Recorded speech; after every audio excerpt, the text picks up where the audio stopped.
semuanya yang semangat karena kita akan bertemu dengan Tuhan Yesus.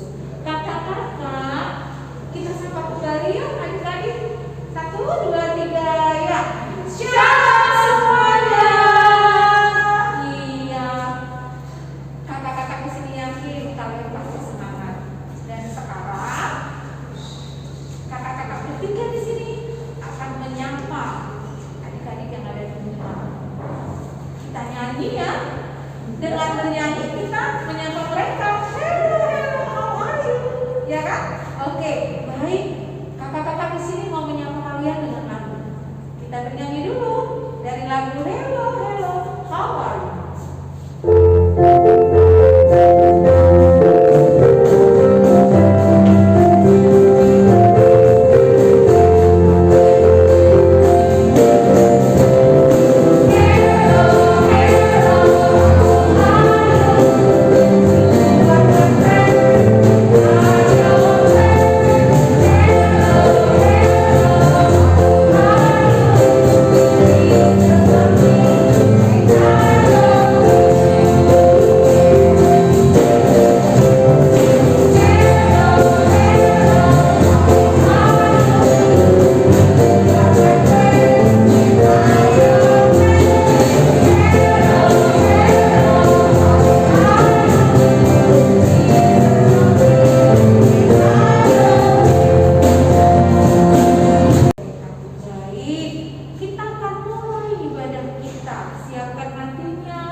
Adik-adik, buka Alkitabnya, Kejadian 50 ayat 15 sampai 21 ya. Dibuka ya. Tapi itu cerita tentang Yusuf loh. Tahu Yusuf kan? Nanti baca. Tapi dengarkan dulu cerita ini. Yusuf adalah anak Yakub. Mereka ada belasan bersaudara. Dan Yusuf salah satu dari anak Yakub yang bukan yang paling kecil, masih ada lagi adiknya. Dan di antara yang 12 bersaudara ini, Yusuf ini adalah mungkin anak kesayangan atau anak hasian kalau orang Batak. Mungkin dia pandai menyelami hati orang tuanya atau dia punya kelebihan lain. Nah, maka saudara-saudaranya lagi pergi menggembalakan domba. Yusuf datang. Saudara-saudaranya bilang, itu datang tuh si tukang ahli mimpi. Datang abang-abangnya, saya cemburu sama dia. Yang lain berkata, kenapa cemburu? Karena dia adalah anak kesayangan bapak, katanya. Terus bagaimana cara kita supaya perhatian bapak kita tidak sama dia? Datanglah salah satu dari saudaranya bilang, ayo kita masukkan dia ke sumber, ada di sana sumber kering, biar kita jatuhkan dia ke situ. Terus apa nanti kata bapak? Kata yang lain, gampang aja. Nanti kita buat atau kita bunuh satu domba, kita lumuri dengan darah, kita bilang bahwa Yusuf sudah mati dimakan oleh binatang buas. Itu mereka lakukan. Tapi abangnya Ruben tidak setuju. Dibilangnya, janganlah, aku nggak tega membuang dia ke sumur, lalu kita membohongi bapak. Terus mau kemana? Katanya, adalah orang Ismail lewat. Kita jual. Kalau kita jual itu pasti akan hidup dia. Mereka menjual Yusuf seharga 20 keping perak. Mungkin murah itu. 20 keping perak, murah itu. Dia dijual. Ternyata hidup bisa berubah. Si Yakub meninggal, si anak-anaknya semua masih ada di tempat kelahiran. Adalah terjadi kelaparan yang sangat-sangat panjang sekali. Rupanya si Yusuf ketika dia dijual, dia menjadi Perdana Menteri di kerajaan Firaun. Nah, dia menjadi Perdana Menteri. Bahkan dia pernah dihasut oleh istrinya, istri daripada raja itu, karena dilihatnya si Yusuf ini ganteng. Nah, dia tahu bahwa musim paceklik itu berkepanjangan. Datang saudara-saudaranya, perut juga sudah kelaparan karena tidak ada lagi yang mau dimakan. Datang saudara-saudaranya berhadapan dengan Yusuf, tapi mereka udah takut. Tapi saudara-saudaranya itu, abang-abangnya itu bilang, biarlah kita menjadi budak daripada Yusuf, supaya kita bisa makan. Mereka sangat takut. Takut karena pertama mereka menjual, mereka tidak jujur, mereka berdosa, mereka juga karena iri dan dendam melakukan hal itu. Nah, si Yusuf datang, dibilangnya, kenapa kalian takut? Saya akan memenuhi kebutuhan kalian bersama anak-anak kalian. Mereka saling berpelukan, bertemu dengan saudara-saudaranya yang sudah lama tidak bertemu. Nah, yang dibayangkan oleh saudara-saudara Yusuf adalah bahwa Yusuf akan menghukum saudara-saudaranya itu dengan sangat kejam, dan mereka pun menerima hal itu. Ternyata Yusuf tidak seperti itu. Jauh dari apa yang dibayangkan oleh saudara-saudaranya, mereka terima. Kenapa? Pertama, mereka diterima dengan baik. Ya, mereka diterima dengan baik. Mereka dikasih makan. Mereka tidak dihukum. Nah, adik-adik, sikap Yusuf harus kita teladani. Kenapa Yusuf bisa berlaku seperti itu? Karena pertama, dia takut akan Tuhan. Orang yang takut akan Tuhan, dia akan mampu melupakan segala kesalahan orang lain. Orang yang takut akan Tuhan begitu. Nah, kemudian si Yusuf ini adalah orang yang suka bersahabat dan suka menolong. Andaikan dia mengingat perilaku daripada saudara-saudaranya, pasti dia tidak akan mau bertemu dengan saudara-saudaranya. Bahkan dia tidak akan mau menolong. Nah, apalagi Yusuf itu adalah jujur dan bertanggung jawab. Dia jujur. Itu adalah saudara saya dan saya akan punya tanggung jawab buat mereka. Karena musim paceklik ini akan membuat mereka meninggal kalau saya tidak akan memberi makanannya.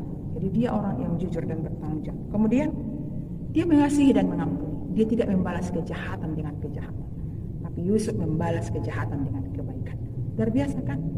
Nah adik-adik, kenapa terjadi begitu sama saudara-saudaranya sebelumnya?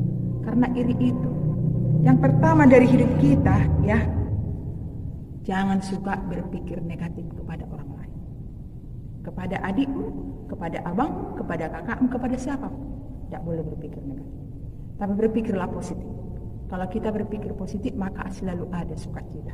Tidak boleh membilang lebih banyak sama adik, tidak boleh membilang lebih banyak sama kakak, tidak boleh membilang mama lebih baik sama adik atau mama lebih baik sama kakak. Tidak. Tetaplah berpikir positif. Supaya bagaimana? Supaya bersukacita. Lalu apa lagi? Jadilah pemaaf. Ya, tidak boleh mendendamnya. Nak, jadi pemaaf. Lihat si Yusuf itu. Yusuf itu dimaafkan abang-abangnya. Dia tidak mau mendendam, dimaafkan biarpun dia sudah dijual bahkan dibuang, tapi dia mau memaafkan. Biarpun kau juga mungkin berbuat salah adikmu ke kamu atau kamu ke adikmu, tidak boleh mendendam. Dia adalah mau pemaaf. Nah kemudian dijauhi iri, dengki dan dendam. Ya, kalau ada orang berlaku salah dia mau minta maaf, kau harus maulah. Bahkan kalau ada orang yang berbuat salah ke kita, maafkanlah, lupakanlah, ya, supaya kita bersukacita. Jangan hanya itu, ya, tetaplah berlaku jujur. Kalau kita yang berbuat salah, berlakulah jujur, akuilah kesalahan, supaya tidak ada terbebani di dalam hati dan hidup. Ya, akui kesalahan. Mak, saya ambil tadi duitnya, ya, ada perlu. Mak, saya pergi tadi, ya, ke sana. Karena apa? Kalau kamu pergi tidak tahu mamanya, entah apa yang terjadi, mamanya jadi tidak tahu. Jadi kalau mau pergi kemana, tetaplah permisi. Demikian juga dengan hidup kita kepada Tuhan. Akui kesalahan di hadapan Tuhan. Minta maaf, ya. Maafkan aku Tuhan, tidak berbuat lagi seperti itu. Jadi jangan lagi ulangi. Biarpun Tuhan sudah menyelamatkan kita, jangan lagi ulangi dosa. Tetaplah berlaku baik. Nah, adik-adik semuanya, demikianlah cerita kita Yusuf yang baik hati. 4 hal yang perlu kita ingat dalam nats ini. 1, harus takut akan Tuhan. Yang kedua, bersahabat dan suka menolong. Yang ketiga, jujur dan bertanggung jawab. Yang keempat, mengasihi dan mengampuni. Kita sudah dikasihi oleh Yesus Kristus, bahkan dosa kita sudah diampuninya. Kita telah selamat karena Tuhan sudah menebus kita. Amin, kita berdoa. Terima kasih Tuhan, firman-Mu mengingatkan kami supaya kami sama seperti Yusuf yang mau memaafkan dan juga mau melupakan segala kesalahan orang-orang yang berbuat jahat kepada kami. Karena kami tahu Tuhan akan memproses hidup kami lebih baik dan lebih indah lagi. Berkati kami semuanya, berkati kami yang mendengarkan firman-Mu. Karena kami tahu firman Tuhan itu menjadi pelita bagi kaki kami dan terang bagi jalan kami. Kami serahkan hidup kami selalu aman di dalam tangan Tuhan. Dalam nama Yesus kami berdoa. Amin. Adik-adik semua, senang sekali ya sudah mendengarkan firman Tuhan. Luar biasa firman Tuhan yang sudah kita dengar ya. Saat ini Tuhan Yesus mengajar kita supaya kita mau mengampuni. Yusuf memberikan teladan kepada kita supaya kita juga mau mengampuni orang yang bersalah pada kita. Dan sosok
ibadah kita dengan doa kita. Kita sama-sama berdoa dengan doa Bapa kami. Bapa kami yang di sorga, dikuduskanlah namamu, datanglah kerajaanmu. Jadilah kehendak-mu di bumi seperti di sorga. Berikanlah kami pada hari ini makanan kami yang secukupnya. Dan ampunilah kami akan kesalahan kami, seperti kami juga mengampuni orang yang bersalah kepada kami. Dan janganlah membawa kami ke dalam pencobaan, tetapi lepaskanlah kami daripada yang jahat. Karena Engkau yang mempunyai kerajaan dan kuasa dan kemuliaan sampai selama-lamanya. Amin. Anugerah Allah Bapa, kasih Yesus Kristus, serta persekutuan Roh Kudus yang menyertai kita sekalian. Amin. Halo adik-adik, selamat hari Minggu. Tuhan Yesus memberkati. Ingat, kalau sudah bisa datang ke gereja ya nak. Kalau tidak bisa datang ke gereja, tonton selalu YouTube HKBP Maduma. Shalom.